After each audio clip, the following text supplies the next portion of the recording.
Hello আসসালামু আলাইকুম বন্ধুরা, কেমন আছেন? আশা করি আপনারা খুবই ভালো আছেন। আজকের ভিডিওতে আমি আপনাদের দেখাবো এমনি আমরা কোনো ছবিকে বা জেপিজি ফাইলকে আমরা খুব সহজে পিডিএফ ফাইলে কনভার্ট করতে পারি। যদি বন্ধুরা আপনারা ইউনিভার্সিটির স্টুডেন্ট হয়ে থাকেন তাহলে এই ভিডিওটি আপনাদের জন্য খুবই হেল্পফুল হবে। বর্তমানে যে অবস্থা যাচ্ছে, অনলাইনে আমাদের সবকিছু সাবমিট করতে হয়, কিন্তু সাবমিট করতে আমাদের যে সকল ছবি বা আমাদের জেপিজি ফাইল আছে ওই সকল ফাইল আমাদের পিডিএফ ফাইলে কনভার্ট করে আমাদের সেন্ড করার লাগে আমাদের প্রফেসরকে, আমাদের লেকচারারকে।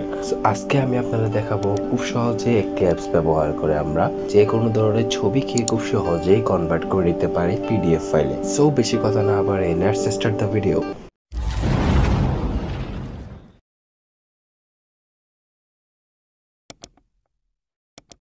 সো ফ্রেন্ডস, আমাদের একটি অ্যাপসের প্রয়োজন হবে। অ্যাপসটির নাম হচ্ছে ক্যামস্ক্যানার। অ্যাপসটি খুব পপুলার একটি অ্যাপস। সো এটি আমাদের ডাউনলোড করে নিতে হবে।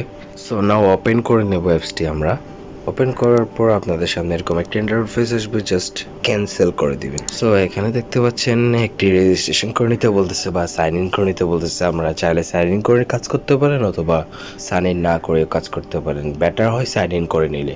জাস্ট জিমেলের সাথে আপনারা কানেক্ট করে রাখবেন যাতে আপনাদের যে ফাইলগুলো স্ক্যান করা থাকে এগুলো সেফ থাকে। সো আমি আপাতত আপনাদেরকে দেখাচ্ছি না কেমনে সাইন ইন করতে হয়, জাস্ট আমি এডুকেশন পারপাসে বানাচ্ছি। সো আমি দেখাই দেবো জাস্ট ইউজটা। সো এখন আমাদের থেকে কিছু পারমিশন চাবে। সো আমাদের সবগুলো পারমিশন অ্যালাউ করে দিতে হবে। এখানে আপগ্রেড টু প্রিমিয়াম আমাদের দরকার নেই। আপগ্রেড টু প্রিমিয়াম এত হাই ক্যাটাগরি আমাদের প্রয়োজন হবে না। সো যদি কারো হাই ক্যাটাগরির প্রয়োজন হয় তবে তারা আপগ্রেড করে নিতে পারে। সো এখান থেকে আমি জাস্ট ক্লোজ করে দিলাম।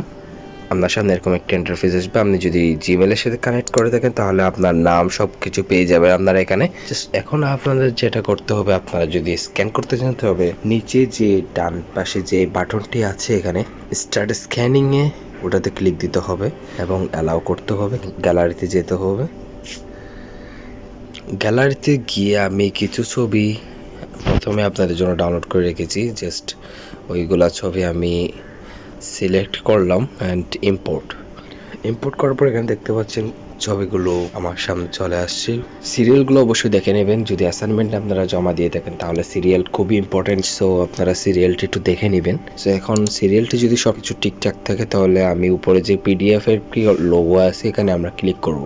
ক্লিক করার পর আপনাদের সামনে এরকম একটা ইন্টারফেস চলে আসবে। সো এখন আপনারা শেয়ারে ক্লিক করে ফাইলটি সেভ করে নিতে পারেন। ফাইলটি সেভ করার জন্য আপনাদের এখানে যে সেভ টু লোকাল আছে, সো সেভ টু লোকালে আপনারা ক্লিক করতে পারেন। আপনি যদি সেভ না করে যদি সরাসরি সেন্ড করতে চান তাহলে এখানে জিমেল আছে, হোয়াটসঅ্যাপ আছে, মেসেজ আছে। সো আপনারা খুব সহজে এখান থেকে শেয়ারের মাধ্যমে।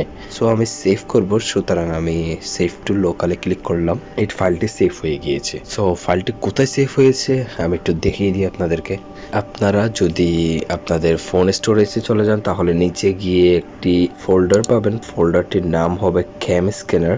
সো এখানে বন্ধুরা দেখতে পাচ্ছেন ক্যামস্ক্যানার, এখানে ক্লিক করবেন। তো ফ্রেন্ডস এখানে দেখতে পাচ্ছেন ক্যামস্ক্যানার জাস্ট নাও, এখানে ক্লিক করলাম। ভিউ, এই চারটি ছবি আমার পিডিএফ আকারে আমার সেভ হয়ে গিয়েছে। সো এভাবে আমরা খুব সহজে আমাদের অ্যাসাইনমেন্ট, আমাদের সকল ধরনের এক্সাম কপি আমরা পিডিএফ করে আমাদের প্রফেসরদের পাঠিয়ে দিতে পারি। সো ফ্রেন্ডস, যদি ভিডিওটি ভালো লাগে থাকে অবশ্যই একটি লাইক দিবেন, কমেন্ট করবেন, বন্ধুদের সাথে শেয়ার করবেন, সাবস্ক্রাইব করে পাশের বেল আইকনে ঘন্টা বাজিয়ে দেবেন যাতে আমি যখনই নতুন ভিডিও আপলোড করি আপনারা সাথে সাথে নোটিফিকেশন পেয়ে যান।